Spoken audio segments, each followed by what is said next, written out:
Jadi ada kakak-kakak mahasiswa nih guys. Aku mau tanyain sebentar ya seputar jurusan dan perkuliahan. Ayo guys. Permisi kak. Iya, gimana kak? Aku mau nanya-nanya nih tentang perkuliahan. Kalau boleh tahu kakaknya perkenal dulu kali ya? Kenalin, nama aku Zahra. Aku dari jurusan Oceanografi semester 5. Halo, aku Tika. Aku juga dari Oceanografi semester 5. Oke, yang tadi aku dapat nih kan kakaknya nih dari jurusan sama-sama oceanografi ya? Ya, Kalau boleh tahu apa sih alasan kakak-kakak ini memilih jurusan oceanografi? Kalau aku karena tertarik sama laut gitu kan, jadi aku pilih oceanografi gitu. Kalau dari aku sendiri, aku sih dari dulu hobinya renang ya. Jadi kan di Oceanografi itu banyak nyelamnya, banyak renangnya gitu. Jadi aku milih ini dari hobi sih. Wow, keren sih. Berarti sesuai passion ya kak. Iya. Kalau boleh tahu dulu lewat jalur apa ya kak masuknya? Kan kita bisa tahu kan ada SNM, SBM, ada mandiri juga nih. Kalau kakaknya dari apa? Kalau aku kebetulan dari jalur mandiri. Kalau aku dari jalur SBM. Oh, tapi ini sebenarnya aku kepo banget sih dari oceanografi ini kan agak tidak dijamah ya. Maksudnya kayak belum umum gitu loh. Nah, apa aja sih yang kita pelajarin di oceanografi ini? Kalau dari aku sendiri berdasarkan 5 semester itu kita ada belajar kayak tentang tekniknya, terus ada tentang kayak ilmu biologi, kimia, fisika, terus ada matkul-matkul tambahan seperti PKN, terus ada bahasa Indonesia, ada bahasa Inggris. Terus mungkin yang lebih ke anak laut banget nih, kita ada matkul renang sama matkul selam gitu. Oke, kalau dari Kak Tika?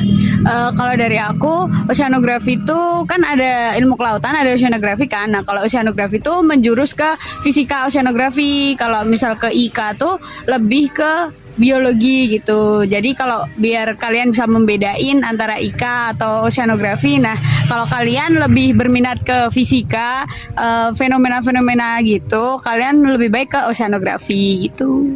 Oh iya, aku mau nambahin, bagi kalian nih misalkan yang seneng sama kayak teknik sipil tapi mau lebih kece teknik sipilnya di laut, bisa banget nih milih oceanografi karena di kita itu bakalan bahas juga tentang bangunan-bangunan pantai. Itu nanti masuknya ke rekayasa oceanografi dan itu seru guys. Wow, keren banget ya oceanografi ini.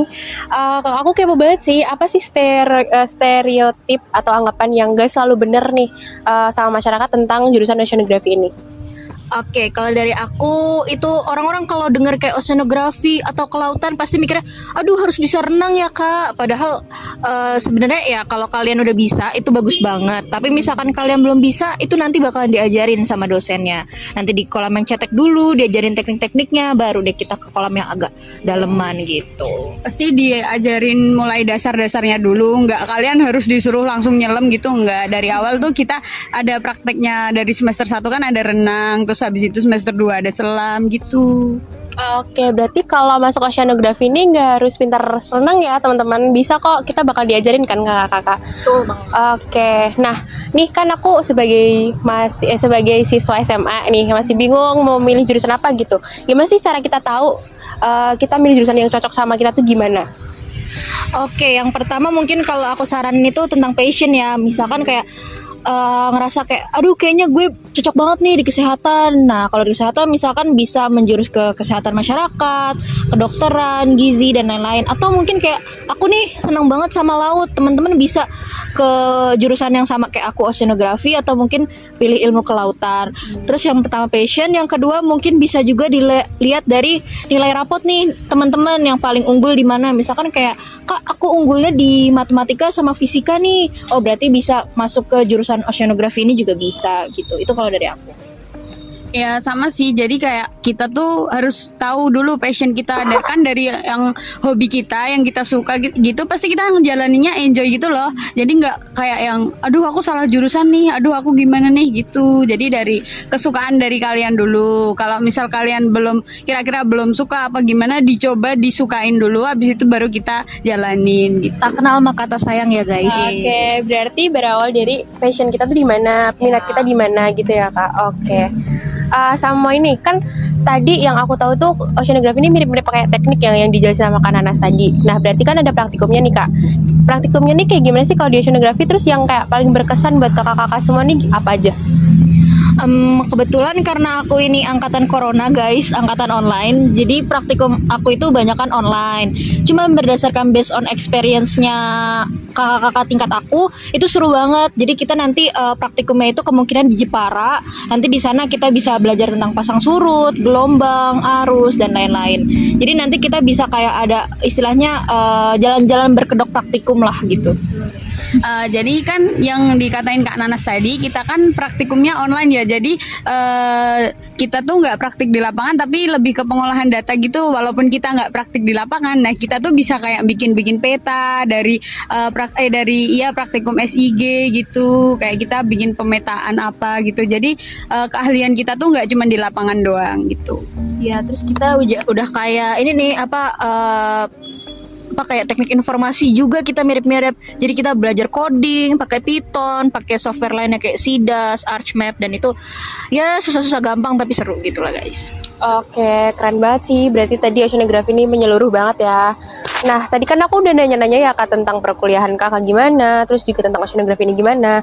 Aku sekarang mau nanya tentang kotanya deh, kota Semarang.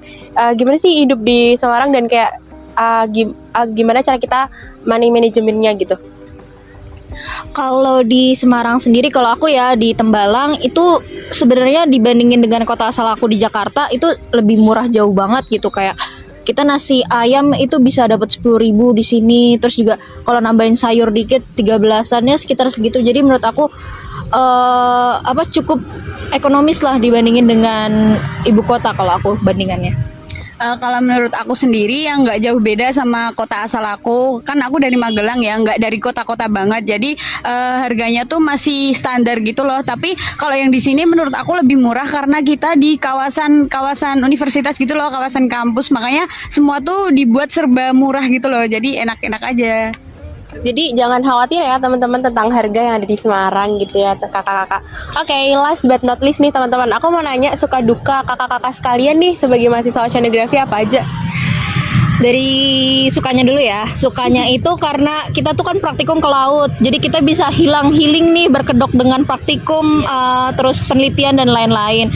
Dukanya mungkin ya kayak di awal-awal yang namanya nyusun laporan ya, mau laporan dimanapun itu namanya pasti banyak, sulit, dan bikin jam tidur kita tuh jadi kacau banget. Mungkin itu sih kalau dari aku. Ya sama, jadi kita tuh bisa bermain-main di pantai gitu, kayak kita proker juga kebanyakan juga di pantai gitu kan. Jadi kayak lebih ke seneng-seneng juga, jadi nggak ngerasa berat gitu loh kita ngelaksanain kuliahnya gitu. Terus kalau dukanya tuh yaitu pengolahan data dari praktikum-praktikum gitu. Misal kita seminggu tuh banyak laporan gitu kan, ya udah kita jalanin aja. Soalnya tapi di sini kan juga banyak temen ya, jadi bisa saling membantu gitu sih dari aku. Oke, makasih ya kakak semua. Tapi aku mau minta closing statement nih dari kakak-kakak semuanya buat teman-teman yang mungkin bingung mau masuk mana dan apa sih yang harus kita lakuin buat masuk oceanografi ini. Kayak closing statement dari kakak-kakak semua aja. Oke. Dari mana dulu nih? Dari kamu dulu deh, kamu dulu. Aduh. Closing statement ya. Pokoknya kalian tuh kalau mau masuk oceanografi, kalian jangan takut. Di sini tuh banyak temennya, kita juga banyak seneng-senengnya. Kayak kita ke pantai mulu. Habis itu kita keahliannya juga banyak. Ntar bisa bikin peta, bikin pengolahan data, terus kayak prediksi gitu, gelombang, pasang surut gitu, kalian ntar bisa gitu. Nah, aku nambahin lagi nih untuk prospek kerjanya sendiri nih dari oceanografi itu kita bisa di macam-macam tempat teman-teman. Kemarin teman aku ada yang magang di Pertamina, di BMKG, di BIK, Badan Informasi Geospasial, terus di macam-macam tempat gitu. Jadi teman-teman jangan khawatir kalau misalkan nanti ini bakalan kerja di mana. Selama masih ada lautan di situ kita masih bisa kerja. Wes, keren nih teman-teman. Jadi mungkin sekian aja dari aku dan kakak semua. Makasih ya kakak-kakak. Dan inilah perkenalan FPIK Undip. Dadah.